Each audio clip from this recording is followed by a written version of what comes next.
Hey guys, we're Trinity Oracles. Today we're doing a video with Julie Ryan, the psychic medium. She's our special guest. Yes, so Julie Ryan is a psychic medium and medical intuitive, and she can sense medical conditions and illnesses a person has facilitated through energetic healings.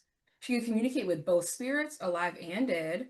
Julie is a buffet of psychicness. I like that. She can scan animals and people's past lives, and she can tell how close to death someone is. Her book, Angelic Attendants, What Really Happens as We Transition from This Life onto the Next, the beautiful book right there, describes a series of events that involves angels, multitudes of deceased family and friends, and the spirits of deceased pets, and countless serendipity and miracle moments. The angels messages books are picture books that have angels answering kids' tough questions. Ooh, that's a good one. Yeah, I like that. Look at that beautiful Ooh, book. I like that. I have it's show and tell. Oh, yeah, I like that. I like the colors. What age range do you recommend that for? Oh, yeah. What reading level or grade level? Three and above. Even babies, 2-year-olds, even. Oh, okay. Nice. All the colors, I think they'd be like, ooh. Right. Julie scans callers on her Ask Julie Ryan show, which is heard in over 100 countries throughout the world and is ranked in the top 0.5 of podcasts. Julie is a businesswoman, an inventor, author, podcaster, and serial entrepreneur. Ooh-wee. Her surgical device inventions are sold globally, and she has founded 9 companies in 5 different industries. Please, psychic and medical intuitive skills are learned. So thank you for joining us. Yes, Julie. yes. Julie Ryan. I'm so thrilled. Yes. We had so much fun when you guys were on my show that Yes. we just thought it'd be fun to continue the conversation. Yes, Exactly. definitely. And if you'd like to reach Julie Ryan, all her information, all the links for her website, her Instagram, her YouTube channel is all going to be in the description box below. So, Yes. Okay, let's get started. So you describe yourself as a buffet of psychicness.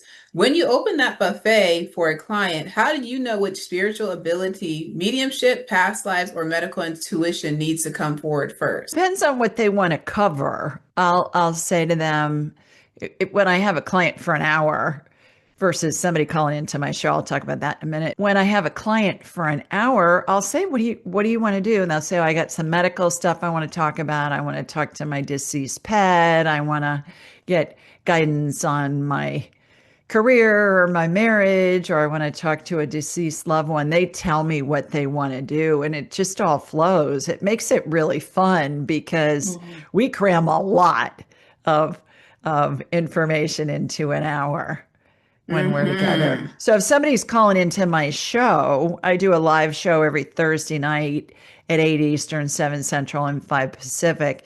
And so people call in from all over the world and partake in the buffet of psychicness. And it's a blast. It's so much fun because I never know who's calling. I never know what they're going to ask. I never know what spirit's going to say. And the same thing, we can scan them energetically. We can talk to their deceased grandmother. We can talk to their cat spirit in heaven, or their dog spirit, or their horse, or their whatever. So it makes it really fun. Nice. Can I ask a quick question? Out of all of your abilities, what is your favorite? The medical intuition, the mediumship, like what is your favorite out of your buffet? I really like them all equally, Candace. It's so much fun because it's spirit working through me and with me to help people. Most of the work that I do, I would say probably 85 is medical, because people have gone to multiple doctors or practitioners. They've gotten multiple diagnoses and sometimes multiple treatment plans, but they still have the same symptoms. So they're kind of at their wits' end when they're calling on me, and they're thinking, I don't have anything to lose. And so I'm like a human MRI. I can see inside people's bodies with their permission. And oftentimes I can detect something that the doctors just aren't trained to look for. Fascinating. A lot of people ask for medical intuitive, so you guys can go to her. I always ask for a legit one. Okay. So in your experience, how do the spirits of pets communicate differently from those of humans, and what role do animals play in guiding us from the other side? They don't really communicate differently, except they're not giving me mathematical equations, algorithms that somebody's asking for help with necessarily. Maybe they could. I don't know that I've just ever had that question asked before. It all comes in the same. It sounds like a voice in my head that I'm hearing, and it pretty much just sounds like it's my voice. It's just like I call it divine downloads. I'll hear things in my head, and then I'll see things as well. I'm a visual learner, so I see things in my mind's eye, and oh my gosh, I have so many pet stories about them telling us that they want their humans. My daughter-in-law is a veterinarian, and she calls her patients they're the animals, the cats and the dogs and the lizards and whatever, and their owners are her humans. So she'll say, I'll be talking to one of my humans, and the dog will say, okay, yeah, you need to go find this dog at the shelter and he can play with my toys. And then they describe the toys or they describe what's going on. The similarities with them is they're always going to let us know information that will let my client or my caller into my show know that it's really them with whom we're communicating. I have a fun one that a gal that called into the show recently. Her dog died, and her dog's name was Benji, I believe. And she was just so in love with this dog. I think the dog was pretty old, had been with her through a lot of things. So Benji in heaven, his spirit saying he wanted her to get another dog, and he wanted her to call the dog Brian. This is all on the show. Wow. She goes, that's the name of my ex-husband. I am not calling my new dog Brian. The dog's spirit in heaven, Benji's spirit in heaven, was even telling her, well, spell it differently. Like, let's say her husband was Brian, and he said, well, spell it Bryan. And he was really emphatic about that. And she said, I'm not doing that because Benji loved Brian more than he loved me. I'm not doing that. She came on a few weeks later and she had a new dog. And I think his name was Bailey or something like that. And she said, it's most of the same letters, but we just rearranged them. Maybe it's just a little jokester. Yeah, it was hilarious. Well, spirits are so funny. Even the pet spirits. Do you ever get some like people or pets who don't want to give their loved ones any messages? Like they're like, I don't want to talk to you. No, never. Wow. All spirits are pure love. Yeah. That's right. And we can talk to anybody, whether the spirit's connected to a body who's alive or whether they're in heaven. Everybody goes to heaven. All spirits go to heaven. There was a movie out in the 1980s called All Dogs Go to Heaven. Well, all people go to heaven too. Do you remember that? Yeah, so cute. That was a good movie. Yeah. Wow. Okay. So you emphasize that your intuitive skills are learned, not gifts. What does that mean for people who want to connect with their loved ones in spirit? Can anyone really learn mediumship? Oh, yeah. We're all born with the hardware. We all come in with the ability. Little children are all able to communicate with spirits until their grown-ups say, oh, honey, that's just your imagination. That's not really real. And, or they have a little friend that says, well, there isn't anybody there. Who you're talking to? And they can't see their little spirit friend. They go, well, you're just weird. Well, then they learn to shut it down. But that's why I wrote these angel messages books for little kids. There's 4 of them, and you can see the pictures are very, very colorful, and it's angels giving messages to children. And that came about because I had so many mothers and grandmothers over the years say, can you please help me explain to my child what happens when his grandmother just passed? We're saying grandma's in heaven, and little Johnny's saying, no, she's not. She's asleep in that box in the front of the room because they're at the funeral home for the visitation. Okay, it's true. And what happens? How do I explain to my child that when he's telling me that his great grandfather is coming to play with him at night in the middle of the night, and they're playing trains in his bedroom, and he knows all this information about my grandfather, but this kid can't read yet. How does my child know this stuff? And my grandfather was dead 20 years before my child was ever born. And then one of my favorites is, how does my child know information about what they say are past lives? And we can validate the data with online historic websites and census documents and things like that. And again, this child can't read yet. I've had throughout the years so many mothers and grandmothers ask for help in explaining it to their children. So that's what this series of children's books is about. You really are following your calling. Exactly. Well, I argue at first. I did. I'm not doing that. Yeah, I'm not. No, thank you. That's a fun story. Yeah, let's hear Oh it. yeah. And angelic attendance, what happens as we transition from this life into the next. And it has diagrams in it about how angels and deceased loved ones are surrounding everybody as they're preparing to die. And there's lots of information out there about near-death experiences and past lives and the afterlife, but not much about what happens when somebody's dying. And that's what everybody's afraid of. It's like, are we going to fly or are we going to fry? So one day I was with my mentor. Now, remember, I learned how to do all this stuff. I didn't have dead people chasing me as a kid. If I did, I didn't know about it. And one day I was with my mentor, and when she's doing a healing on me, all my deceased loved ones' spirits line both sides of the table. And so one day this spirit of this dead Pope walked in, and he had his Pope hat on and his shepherd's rod and his whole Pope outfit. And I said, well, who are you? And he said, well, I'm Clement. And I said, I'm so sorry. I've never heard of a Pope Clement. And he said, well, I was number 6. I said, okay, great. How may I help you? And he said, you're supposed to teach the world what happens when somebody dies. And he said, because it's been so bastardized, and there's no reason for people to be afraid. It's glorious, and you know that. And I can tell you that backstory later. And I said, well, thank you so much. But you see, I'm a businesswoman and people will think I'm nuts and it may hurt my company. So I'm really not interested. But thank you for stopping by.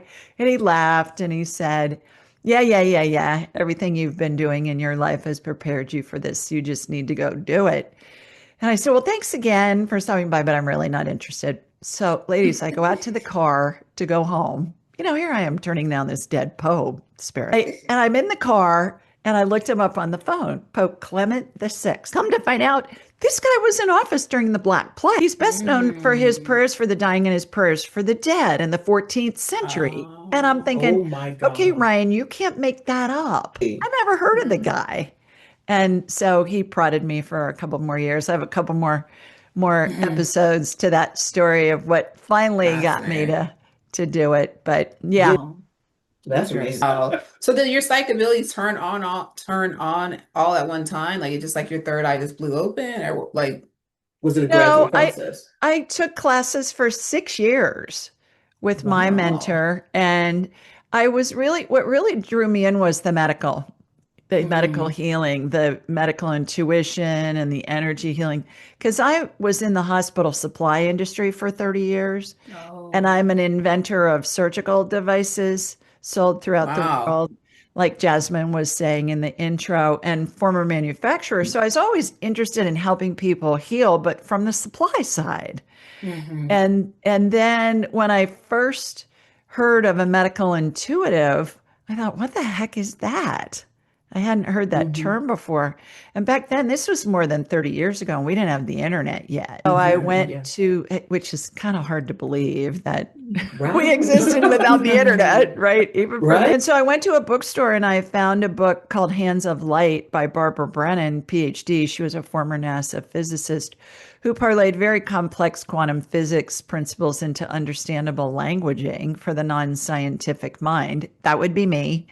And she was using quantum physics principles to help facilitate healing. And I wanted to know more. So I called her school, which at the time was in New York. And I said, you guys got anybody teaching this stuff in my area? And sure enough, they did. And that's how I met my mentor. So I studied it for 6 years, and then not full time, but, in addition to my regular life. And then fast forward 30 years later, I teach it in a weekend.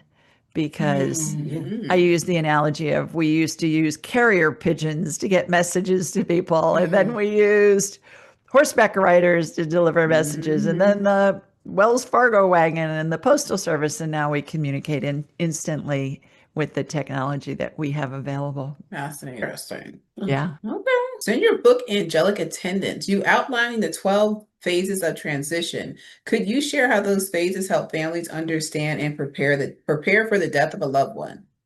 Sure. Yeah. The 12 phases are how the angels, we're all surrounded by angels and the spirits of deceased loved ones and pets as we're transitioning. And my graduates and I, we can connect with somebody anywhere in the world, even in a galaxy far, far away if we need to. Mhm. And we can tell what phase of transition they're in.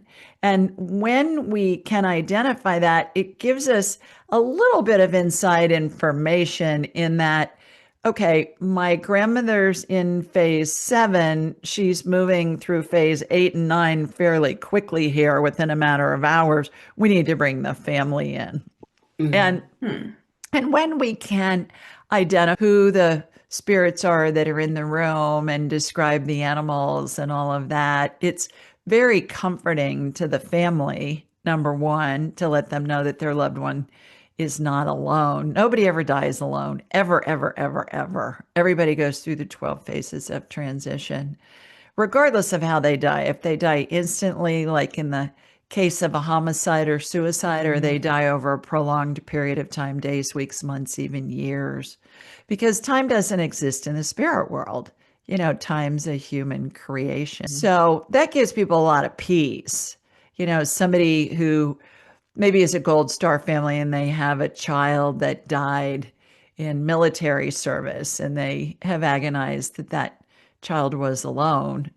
Well, that child wasn't alone. That child was surrounded by angels. Somebody that died by suicide or died during COVID, a lot of people couldn't be with their loved ones that were in the hospital or in a nursing home. So the 12 phases gives us kind of an inside scoop, and it provides peace not only for the person who's dying, but for the family. Because let's face it, when we're with somebody at the end of their lives, not only are we grieving for them, we're thinking, holy Moses, we're going to be there one day ourselves. What's going on? Yeah. It's true. It's true. So have you ever experienced a soul that resisted moving into the light? And what did you observe about this experience? Only after they died. So that I would call that a ghost. Okay. Everybody goes to heaven, my experience. All spirits go to heaven. And then when they're there, a very small percentage of those spirits, I use spirit and soul interchangeably, but spirit to me sounds less religious. I went through 12 years of Catholic schools. So you talk to me about soul, that sounds religious to me. Yeah. Spirit to me feels more universal. And spirits, some spirits, very small percentage, want to explore and experience what it's like to have one foot in the spirit world and one foot in the human world still. And I've had several over the years, many, I would say, encounters with what I would say is a ghost, which is a spirit a lot of the time that doesn't really realize they're dead. And so normally what works the best is I will bring in another loved one's spirit to say, okay, granddad, yeah, come on with me. Let's go to heaven. And usually they're looking for a loved one. There's a story, it's one of my favorite, live in Birmingham, Alabama. And so, of course, the Civil War was fought here. And my daughter-in-law was at her grandmother's house for Thanksgiving one year. And she and my son had just started dating, I think, at this point. And she and her mother and her grandmother and her aunt were all standing in the kitchen, and they saw these old-fashioned utensils come off the wall, come off the hooks, and fall on the floor. This is Thanksgiving, early afternoon, as they're preparing the meal. Yeah. And so Mallory's calling me, my daughter-in-law, and she's going, what the heck is going on? Can you do can you figure out what's happening? So I do an instant replay, kind of like a football game. You want to watch touchdown again. Since time doesn't exist in the spirit world, you just do an instant replay. Exactly. So there are these two ghosts, and they're in the kitchen. One guy has on overalls. He looks like a farmer. The other guy's a Confederate soldier. And I talk to him. Well, I get their name. I get when that was the guy's farm, that the housing development where grandma's house was built was this guy's farm. And the Confederate soldier died in battle, and he was looking for his daughter. His daughter was long deceased. So I brought the daughter's spirit in, asked the daughter's spirit to come, and she did. And she took him into heaven. And heaven looks like this big whitish, yellowish plasma wall. to mean you go through it and there's no trace, and then you Yep. come back out. So that one of the grandsons was able to validate all of that, that was in fact that family's property. He found the deed to the farm. He found the name Oh, Wow. of the dad, the name of the son, the name of the daughter, and all of that. So that makes it really fun that when you is. validate stuff, with the Exactly. documentation online. That's That's right. amazing. I love that. So, how do you explain to skeptics the presence of angels and spirits at the bedside of the dying? Well, there's university-based research now that shows that 90% of people see spirits of loved ones and pets and angels as they're Mm. transitioning. Mhm. 90%. And it's university-based research. There's a doctor in Buffalo, New York, named Chris Kerr, and he wrote a book called Death is But a Dream. I've had him on my show. He's an MD, PhD, so he's a doctor. And he did university-based research because everybody that works in hospice or works in any of the critical care departments at the hospitals or works in long-term care, and most families have stories of, yeah, grandma was seeing her dead mother's spirit in the room and was talking to her, and that woman's been dead for 40 years. And so we're all able to perceive that. In the meantime, I can perceive it too and describe to them what their Mm. loved ones look like and what the pets look like. Recently, I had a fun one.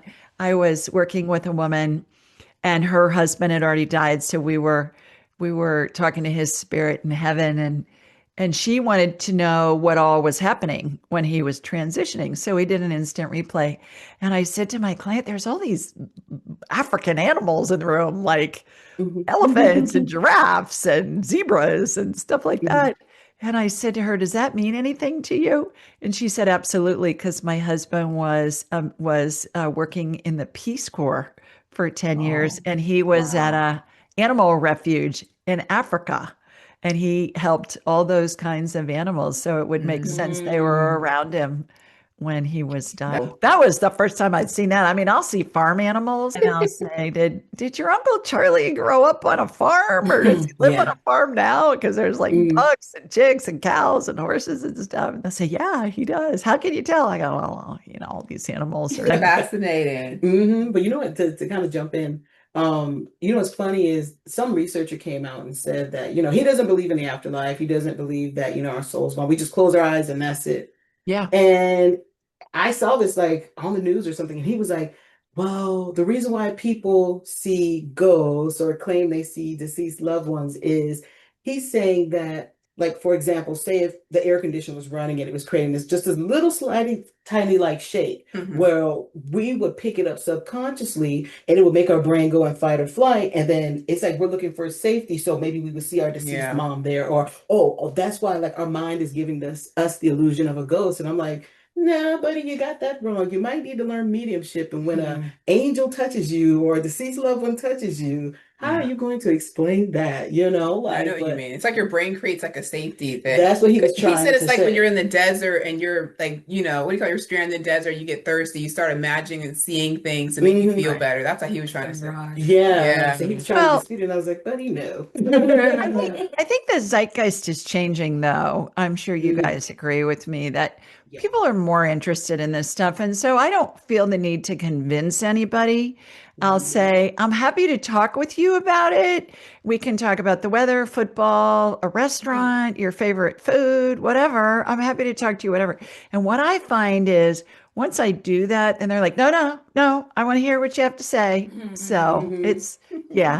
Okay. When you scan someone's past lives, how does that information reveal itself to you, and how does that influence their current challenges or illness? I get information, I call those divine downloads, just into my head. So let's say I was scanning Jasmine for a past life, and I'll get, she lived in Paris in 1937, and she worked in a jewelry store, and the jewelry store specialized in pearls, and I describe what she looked like, and blah, blah, blah, blah.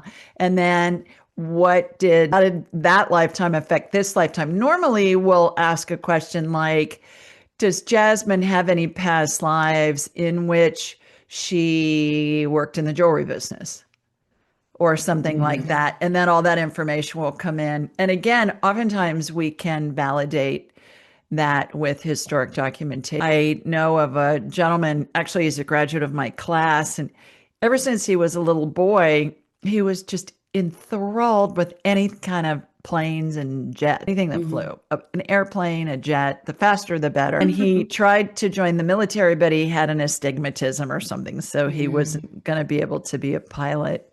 So he bought a flight simulator and had it in his house. Wow. And used it kind of like a video game, but a big one, a big flight simulator. Yeah. Well, one time he said, well, where's this come from? Where does my interest in planes and jets come from? And we got that he was an RAF pilot for the Brits during World War II. Wow. And we got his name and where he was stationed and his rank and all that jazz. And he was able to find it all. Wow. Yeah. So, I always say, you can make this stuff up. Right? Mhm. Right? So are you going to the Akashic Records? Yeah. Okay, But- that's what I was going to say. Okay. But I didn't know it when I first started doing this. Excuse me. I picture myself I'm a businesswoman. So cut to the chase. Let's get the information and move on. I don't regress people. I don't hypnotize them. I'm in this endless hallway and very narrow walls, very tall ceiling. And there are 12-inch by 12-inch mirrors that line vertically and horizontally in columns on both sides, as far as the eye can see and beyond. Each one represents a different lifetime. So I'll ask a question like, does Erica like diamonds? And then the lifetimes that correlate with that will come out from the wall as if they're on a hydraulic arm. And then I'll say, show me the one that correlates the most. That one will come out the farthest. And then I'll envision walking into it. And then I'll be given where it was, when it was, what was going on. And we'll correlate it with how is it affecting your current life? Like, why are you a diamond broker in this life? Does Erica have any past lives in which she was involved with diamonds? Maybe you worked for De Beers in South Africa in a diamond mine, or maybe you were a diamond broker, or maybe you were a jeweler that worked in diamonds. All of those are feasible.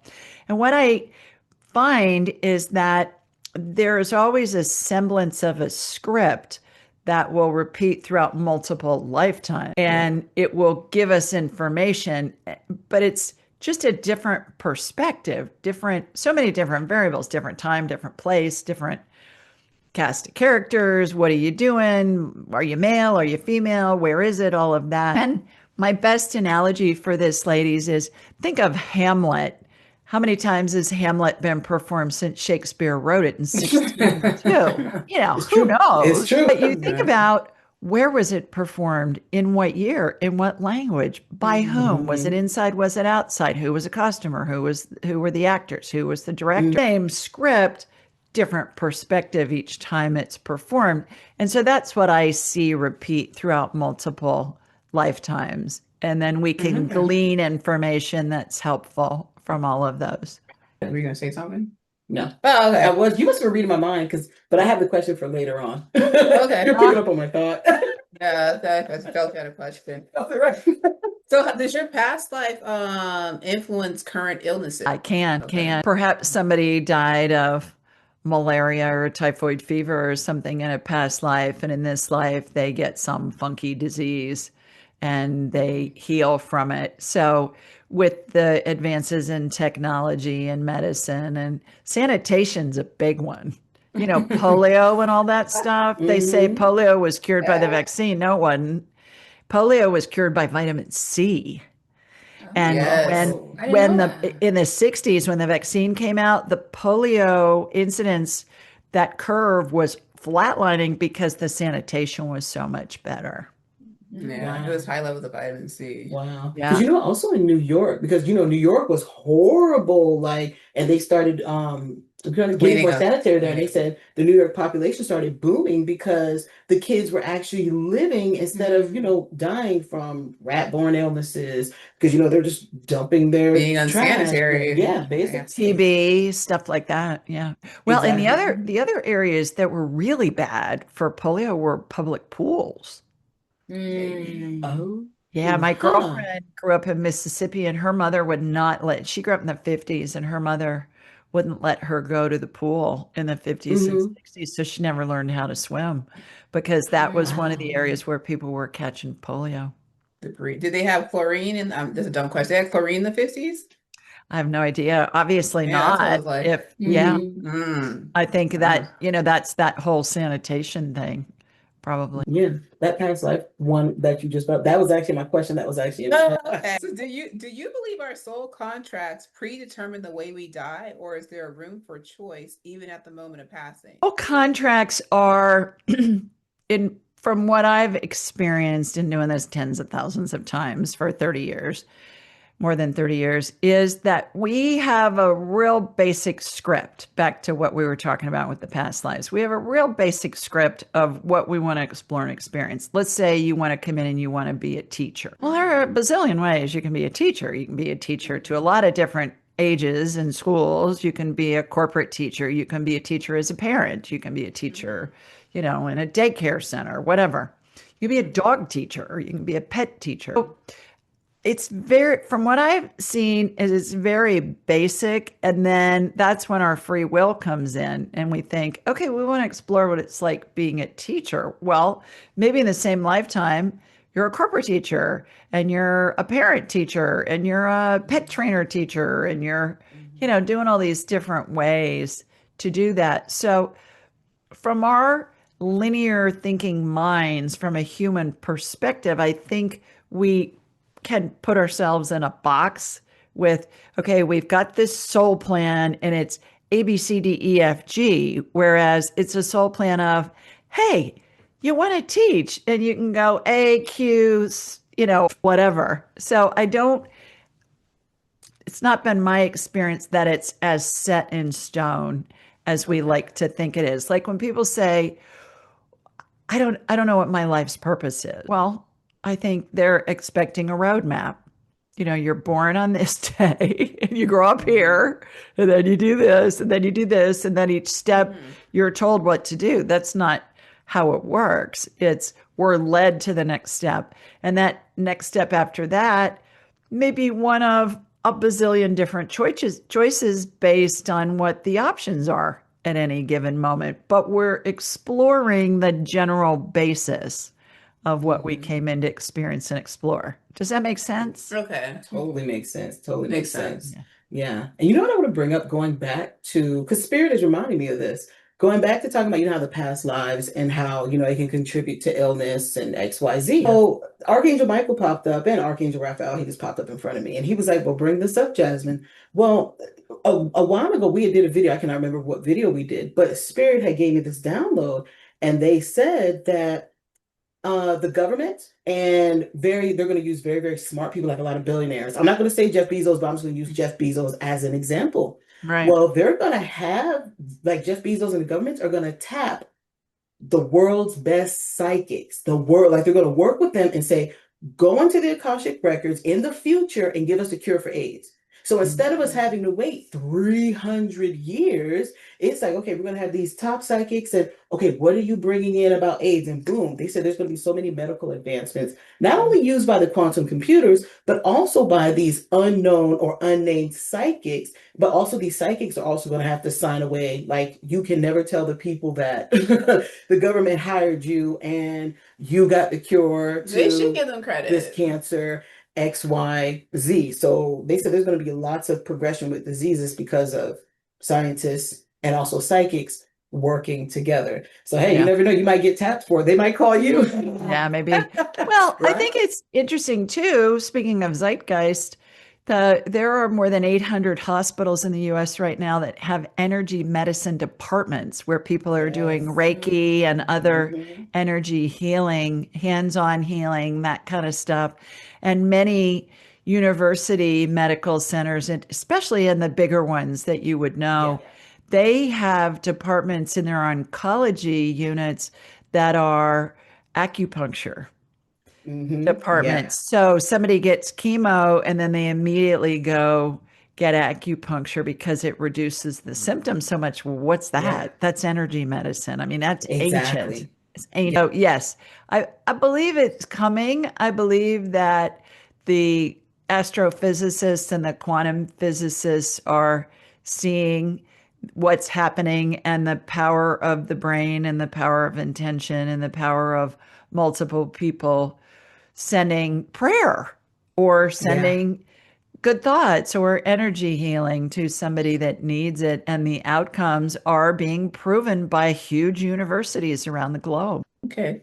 So you often see that energetic diagnostics are the future of healthcare. How do you see medical intuition integrated with mainstream medicine in the future ahead? Which can I answer that? Oh yeah, you guys. Yeah. Well, Okay. I do have another comment about it. Okay. I believe that energy medicine, what I do, is part of the healing equation. You got Western medicine. If we're bleeding out from a car accident, take me to the nearest trauma center. I want to go to the emergency room. I want them to fix me, right? You've got Eastern medicine, you've got Western medicine, you've got homeopathic, naturopathic, whatever, energy medicine like what I do. And it's all part of the healing equation that all fits together in the puzzle to help the person heal themselves. Because bottom line, nobody ever heals anybody else, ever. You go to the hospital with a big cut on your leg, they're going to stitch it up, but they're not going to make your skin grow back. You make your own skin grow back. And so that's what I tell all my clients. Medical providers, doctors, healers like me, whether they're shamans or energy healers or whatever, we're all helping that person heal themselves because the healing is done on the energetic level and then it integrates into their body. And it's that person's spirit's prerogative how they integrate the healing, or even whether or not they do integrate the healing based on what they want to explore and experience, which is why you can have two people come in for the same procedure in surgery. Both are healthy. The surgeries go great. They're doing great. One heals really fast and completely, and the other one doesn't. Why is that? Different explorations that their spirits want to go through. Does that make sense? That makes total sense. Totally makes sense. Totally makes sense. Okay. So when you detect an illness energetically, how much, okay, you already said that. How much of the healing is addressing the body and how much is it addressing this soul's deeper wounds? Yeah. Great question. There's always an emotional component in place before any kind of medical condition arises, 100% of the time. 100%. So as I perceive it, we're all spirits attached to a body having a human experience. We've all heard that. I learned in Catholic schools that the spirit or the soul is someplace in the chest area. That's not what I perceive. What I perceive is the spirit or the soul is the main part of us and the body's inside of it. And then it's contained by what I call the energy field membrane, which is kind of like a big plastic bag, but really thin plastic, like the saran wrap on a tray of chicken breasts from the grocery store. You know, that stuff's thinner and stretchier than the Glad wrap maybe in our kitchen drawers in a box. When there's a tear or hole in that energy field membrane, there's an energy leak. The spirit is the power source to the body. When the spirit and the body separate, the body don't work anymore because it's lost its power source. Picture this. This is my analogy. Go into the pet store. You're going to buy a goldfish. They're going to put it in a plastic bag of water in order for you to get it home. The fish represents the body. The water represents the spirit because the body's inside the spirit. Plastic bag is the energy filled membrane. If there's a pinhole in that plastic bag and water's draining out a drop at a time, for a long time, that fish is going to be fine. However, when enough water drains out, that fish is going to be in trouble. So that's what happens in the human body. So there'll be a breach, like a hole or a tear or something in that energy filled membrane of my client. So I'll envision going into it and I'll find what I call an energy block. Energy blocks are caused by an emotional event, either in this life or a past life. And I'll be given, if it's this life, I'll be given what the year was. And they know pretty much 99% of the time. Well, my parents divorced, my grandmother died, my dog got run over by a car. I mean, whatever. They know what the trauma and drama was. If it's past life, same thing. I'll envision going into a scene of a movie and I'll be given where it was, when it was, what happened. We'll correlate it with what's going on in their current life. As soon as we illuminate that, It eradicates that energy block, allows that energy field membrane to instantly heal. Body goes back to working on full power. Patient regains and maintains their health. I've never seen an energy field membrane rupture ever after it's been fixed in tens of thousands of times. However, I know enough that it can. I'm just saying it's highly unlikely because I've never seen it. Oh, it works great. And then unlike psychotherapy, which wants to have you think of your life as like peeling an onion as you're reliving every drama and trauma, and certainly there's always room for psychotherapy, but I want to get the onion out by the root. I want to find out, where did it begin? As soon as we illuminate that, I find that it gets rid of all that energy from all that emotion and drama and trauma in one fell swoop. So it could be that somebody called you a poopy head when you were 3 and it hurt your feelings, or it may be something dramatic. Doesn't matter what it was. I'm going for, where did it begin? Exactly. And then we get it out. It kind of looks like a little kernel of unpopped popcorn to me. May I tell you my favorite drama question? Yeah. A client who lives on the northern British Isles, on the Isle of Guernsey. And I saw this scene of her. It was this lifetime, and I got the year. I don't remember what it was, but I saw this scene of her as a preteen, and there was an explosion behind her. And I said, "Does that mean anything to you?" And she said, "Yeah, I was a victim of an IRA bombing when I was 11. Spent 3 months in the hospital. I still have shrapnel in my thigh." And I thought, okay, that's something dramatic, but it can be anywhere in between, those places. So it's fascinating. It's really interesting. It is. So after decades of working with spirit, what has been the most transformed? What has transformed your view of death, and how has that changed the way you live everyday life? That we're all surrounded by angels, and the spirits of deceased loved ones and pets. We're escorted to heaven by angels. And so if that's the worst thing that can happen to me, that I die and I'm escorted to heaven by angels, okay, bring it on. Whatever. Exactly. Whatever being a drama queen about, don't matter. It doesn't matter. Yeah. And we're here to live a life of joy. And so it changes not only how I live my life, but I'm headed out of town for a funeral tomorrow. Yes, it's sad. The woman was 93. She lived a great life. She was suffering at the end, and she was ready to go. And, God bless her. Yes, there will be tears, and yes, there will be a celebration of her long life. And I think that's what we're all supposed to do.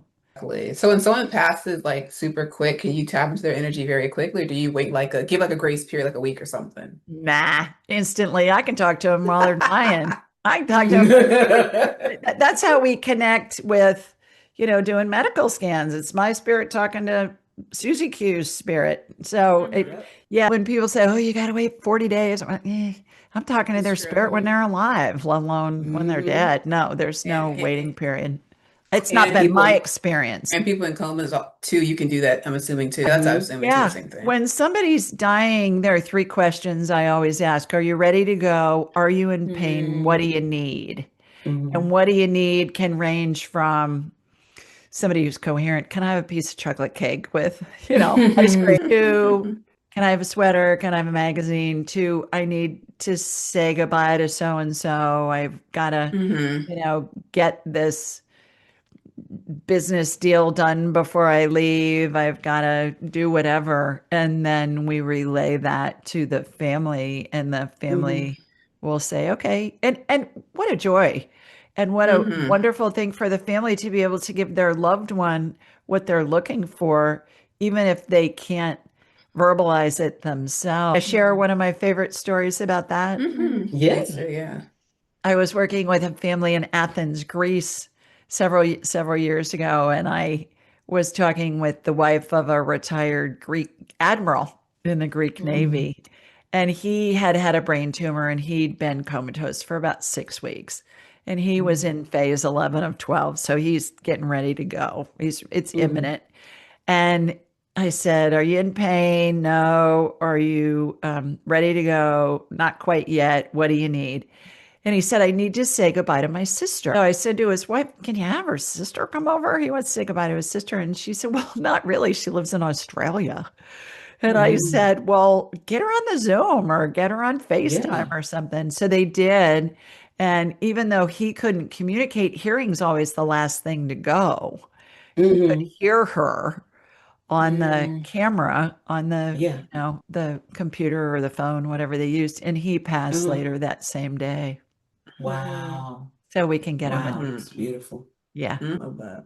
Wow. Couple of What? nuances about the 12 Mhm. phases, if I may add Yeah. those. One is around phase five-ish, there are extra Hmm. angels that show up. Now, angels look to me, and I know, Candace, we talked about this when you guys were on my show, how you guys picture angels, but I'm a Catholic girl, big wings, Hmm. white robe, Yeah. halos, bare feet, rope belt. So Yeah. what they really look like, well, to somebody raised in an indigenous culture in the Amazon, they may just be a ball of purple energy or something. That's how Hmm. I picture them, because spirits show up how we can recognize them based on our frame Yes. of reference. So about phase five, there are two additional angels that show up on either side of what I call the spirit bubble. As the spirit starts to separate from the body, it hangs onto the top of the head and it looks like a cartoon speech bubble. And so phase five, these extra angels showed up. And I thought, well, it's interesting. Wonder what they're going to do. First time I saw this was when my mom was dying in 2000. So Hmm. between phase nine and phase 10, those two angels on either side of the spirit bubble, their wings started to move. And it reminded me of a giant owl, Hmm. silent, slow, rhythmic movement. And Hmm. that movement of their wings over a couple of hours caused a vortex to form above my mother's head. And it was an upward pull. It was like going in the car wash, at the end when they turn the dryer on and it's Yeah. sucking all the Yeah. water off your car. That's what it felt like. Yeah. I bet this is how her spirit's going to separate from her body. And sure enough, it did. So when I was writing Angelic Attendants, I just was led to do some research online and I put in vortex wings owl. You guys, come to find out there's this thing called the wingtip vortex that every Mm. pilot knows about. It's how the air goes over and under the wings of of anything that flies, a plane, a jet, a Hmm. bug, a bird, whatever. And it Yeah. causes a vortex to form underneath the wing and it causes lift. If you Wow. do research online on the wingtip vortex, you will see thousands of aeronautical engineering drawings, articles, pictures, photographs, whatever. And I thought, wow, isn't that wild? I'm seeing, feeling, hearing, sensing these angels' wings causing this vortex to form, and there's an aeronautical engineering thing that causes that to Mhm. happen. I thought, all right, that's pretty wild. The second thing that was Hmm. really interesting was at the end of every Roman Catholic funeral, there's a prayer called In Paradisum, which in Latin translates into paradise in English. Mm. In Uh-huh. paradisum is in English into paradise. And it talks about how the angels and your loved ones will greet you and lead you into paradise. Uh-huh. And I thought, at my mother's funeral, I thought, oh my goodness, that's what I saw happen with everything I just Mm. witnessed and Yeah. she was passing. So again, in writing my book, I did some research to find out where did that originate. And what I learned was it began as a 5th century Gregorian chant. Huh. So I have to believe that perhaps it took till the 5th century till somebody was well educated enough that they could read and write. And certainly Hmm. those were men living in monasteries and synagogues, and they were the scribes, they were monks who were Yeah. the scribes. So Hmm. I believe that people have been able to see these phases of transition since the beginning of time. And perhaps it took till the 5th century for something to be written down about it. Exactly. Yeah. Exactly. Don't you love when the spirit gives you things and then you go to look it up and you're just like, oh my Wow. God. Like, even though it's like you're so used to always, like, spirit giving you stuff, you know it's going to be right. But it's like that moment where you just go to look it up Yeah. and you're just like, oh my God, I can't believe this. Like, I always get chills. I get excited. I give myself a little, like, pat on the back, like, that's what I'm talking Absolutely. about. Like, Well, it's great when science catches up with woo woo because woo woo's been around a whole right? lot longer. Right, right. Exactly. And what they don't understand is although there's a scientific component of woo-woo. You get what Oh, I'm yeah. saying? And sometimes people in the spiritual world don't understand that either. They just think science is science and woo-woo is whatever it can be. There is a portion of it can be whatever it can be because that's creation. But at the same time, there is science behind the woo-woo, and Yeah. science is a big part Yeah. of the woo-woo. Just like for us, like when we want to go and do mediumship or you want to do, your medical intuition, you have a science. You start like this, you start like this, you start like this. You have a list of steps. There's a science to be able to, get into your gifts deeper. So I always explain that to people, like there's a science Yeah. in woo too. Oh, and woo in Taoism means sword. Yeah. Didn't know that. Nice on new today. Yeah. So when you Nice. hear people say woo, every once in a while I'll have somebody say, well, that, you're just dismissing it by calling it woo woo. I go, no, I'm not. It means source, and woo is fun. And we're supposed to be having Exactly. fun when we're doing this stuff. Right? Exactly. Fun and smart at the same time. Fun and common sense at the same time. It's Exactly. true. Well, thank you, Julie Ryan, so much for being on our channel. And you can find her at julieryan.com. You can go to her Ask YouTube Julie channel. Ryan. AskJulieRyan.com. Sorry, I can't read all this. And then your YouTube channel is called Ask Julie Ryan also. And all the Yes. socials, everything's Ask Julie. And make sure to check in the description box. There's going to be a link so that you guys can be able to take her angelic attendant class. And it was a pleasure. And there was And a free book Yes. for anybody that wants it. Free digital and audiobook download. We've got it in Spanish. Just go to askjulieryan.com. Everybody's going to have a loved one who's going to pass. It's got drawings in it. And heck, we're all going to be there ourselves one day. Right? I'll be there. I'll be there most likely way before any of you. Yeah, I hope so. Well, thank you so much. Great to see you again, all of you. Same here. Yes, thank Thank you. you. Thank you for coming. Okay. Bye. Bye.